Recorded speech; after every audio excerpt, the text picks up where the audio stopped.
నమస్తే welcome to good morning Bharat ఈరోజు ఉన్నటువంటి వార్తలు ఉన్నటువంటి వాస్తవాలు విశ్లేషణ చేసుకుందాం ఈరోజు ఉన్నటువంటి ముఖ్యమైనటువంటి వార్తల విశ్లేషణకు వెళ్ళే ముందు దయచేసి పొలిటికల్ వాయిస్ని చూస్తున్నటువంటి ప్రేక్షకులంతా సబ్స్క్రైబ్ చేయండి, లైక్ చేయండి, షేర్ చేయండి, కామెంట్ చేయండి, సూపర్ చాట్లో కూడా స్పందించండి.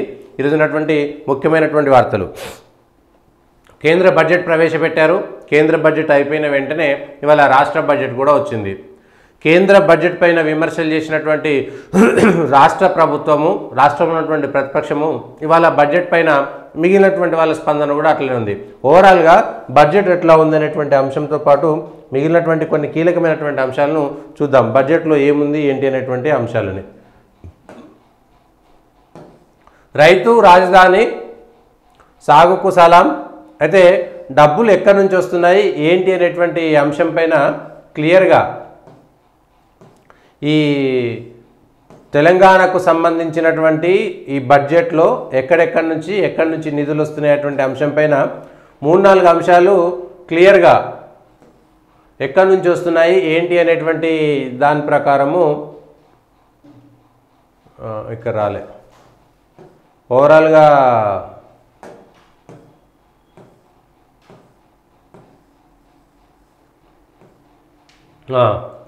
తెలంగాణ బడ్జెట్లో 2,90,000 కోట్ల రూపాయలు, 2,91,059 అంటే దాదాపుగా 3 లక్షల కోట్ల బడ్జెట్కి వెళ్ళిపోయింది తెలంగాణ. తెలంగాణకు కేంద్ర ప్రభుత్వము పెద్ద గుండు సున్నా ఇచ్చింది అనేటువంటి మాట, గాడిద గుడ్డు లేదంటే పెద్ద గుండు సున్నా అనేటువంటి పెద్ద ఫ్లెక్సీలు వచ్చినాయి కదా.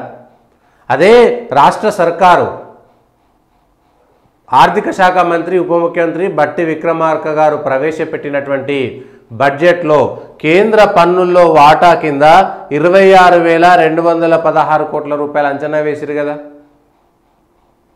ఇది బడ్జెట్లో ప్రవేశపెట్టినటువంటి ఉప ముఖ్యమంత్రి గారు చెప్పిందే. గ్రాంట్ల రూపంలో 21,636 కోట్లు వస్తాయని చెప్పారు కదా. అంటే దాదాపుగా 47,48,000 కోట్ల రూపాయలు నేరుగా గ్రాంట్ల రూపంలో కేంద్ర ప్రభుత్వం నుంచి వచ్చేటువంటి పన్నుల వాటా రూపంలో వస్తాయనేటువంటి మాట చెప్పిన తర్వాత కేంద్ర ప్రభుత్వం నుంచి గుండు సున్నా ఎట్లయితుంది?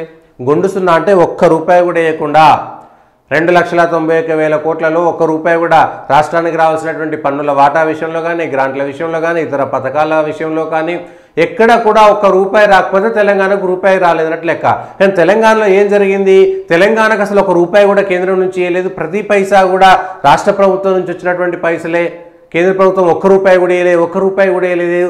గుండు సున్నా, గాడిద గుడ్డు అనేటువంటిది ప్రజల్లోకి వెళ్ళింది. మరి 48,000 కోట్లు డైరెక్ట్గా సరాసరిగా మీరే చెప్తున్నారు కదా మీ అంచనాల్లోనే. 26,000 కోట్ల రూపాయలు డైరెక్ట్గా సెంట్రల్ గవర్నమెంట్కి సంబంధించినటువంటి డిడక్షన్స్ నుంచి వస్తున్నాయి కదా, వాళ్ళ డివల్యూషన్స్ నుంచే మనకు వచ్చేవి కదా. మరి ఆ నిధులు ఈ నిధులు కలిపితే 40 మళ్ళీ ఇందులో మేము పట్టినటువంటి డబ్బులే కదా తెలంగాణకి ఇచ్చింది ఉంది. ఏ రాష్ట్రం నుంచైనా ఆ రాష్ట్రానికి సంబంధించినటువంటి పన్నులే వస్తాయి. ఒకవేళ పన్నుల పంపకం విషయంలో తేడా ఉంటే అది మొత్తం వ్యవస్థ గురించి మాట్లాడాల్సినటువంటి అంశము. తెలంగాణకు ప్రత్యేకంగా, రాష్ట్రాలకు సంబంధించినటువంటి ప్రత్యేకంగా అనేటువంటి అంశం ఎక్కడ ఉండదు. ఒకవేళ పన్నుల పంపకం విషయంలో జనాభా లెక్కల ప్రకారము ఒకవేళ పన్నులు పెడితే ఎక్కడైతే పన్నులు బాగా వసూలవుతాయో, ఎక్కడైతే రాబడి ఎక్కువగా ఉంటుందో, ఏ రాష్ట్రం నుంచైనా సరే పన్నుల వసూళ్లు కానీ రాబడి కానీ కేంద్ర ప్రభుత్వంలోని పూల్కి ప్రతి రాష్ట్రం నుంచి కొన్ని డబ్బులు వస్తాయి. ఏ రాష్ట్రానికి ఎంత కేటాయించాలనేటువంటిది జనాభా లెక్కల ప్రకారం కాదు, వచ్చినటువంటి ఆదాయం లెక్కల ప్రకారం ఆయా రాష్ట్రాలకు కేటాయింపులు జరగాలనేటువంటి మాట వ్యవస్థ ప్రకారం వెళ్లాల్సిందే తప్ప ఇంకొకటి కాదు. ఇక ప్రత్యేకంగా ఆయా రాష్ట్రాలకు సంబంధించినటువంటి పథకాల విషయంలో మాకు మూసీ రివర్ ఫ్రంట్ మేము పథకం పెట్టినాం, దానికి డబ్బులు కేటాయించలే. గత ప్రభుత్వం ఏమో మేము కాళేశ్వరం కట్టినాం, కాళేశ్వరానికి డబ్బులు ఇవ్వలేదని వాళ్ళు చెప్పేటువంటి మాట, జాతీయ హోదా ఇవ్వలేదనేటువంటి మాట. ఇవాళ మూసీ అంటే రాష్ట్రాలకు సంబంధించినటువంటి ప్రభుత్వాలు ఇచ్చేటువంటి ప్రకటించినటువంటి హామీలు కానీ, మేనిఫెస్టోలకు కానీ కేంద్ర ప్రభుత్వం కానీ, కేంద్రంలో ఏ పార్టీ కానీ కస్టోడియన్ కిందికి రాదు. రాష్ట్రంలో వాళ్ళకు సంబంధించినటువంటి ప్రాధాన్యత పథకాలు ఉంటాయి. అయితే వాటికి సంబంధించినటువంటి డిపిఆర్లు పంపించి ఇగో ఇది తెలంగాణకు ఈ విధంగా అవసరమైనటువంటి అంశం, ఇవాళ కాళేశ్వరం మాకు చాలా గొప్పది, తెలంగాణకు వరప్రదాయనని ఇదే బీఆర్ఎస్ సర్కార్ చెప్తే అదే ఇవాళ వచ్చినటువంటి కాంగ్రెస్ అదే కాళేశ్వరం వల్ల ఇవాళ 1,00,000 కోట్ల రూపాయలు నీళ్లలో పోషణం వృధా అయిపోయినాయని చెప్పారు. మరి కేంద్రం ఏ విధంగా జాతీయ హోదా ఇస్తుంది?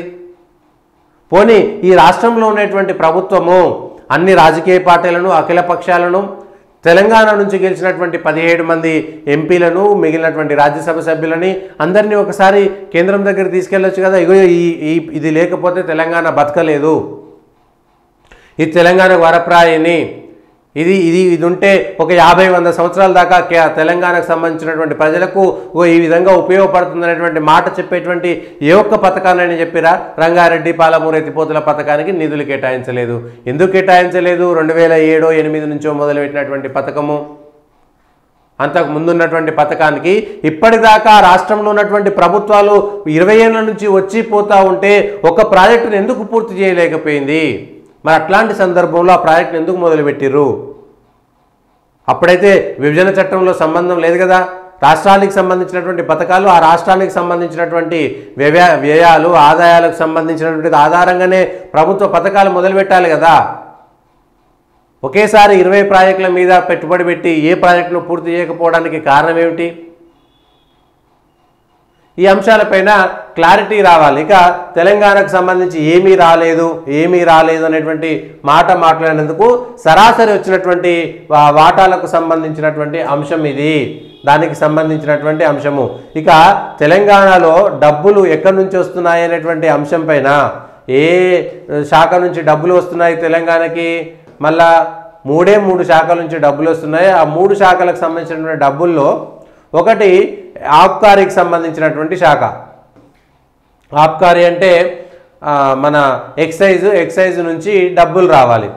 ఎక్సైజ్ నుంచి డబ్బులు రావాలంటే ఎక్కడ రావాలి?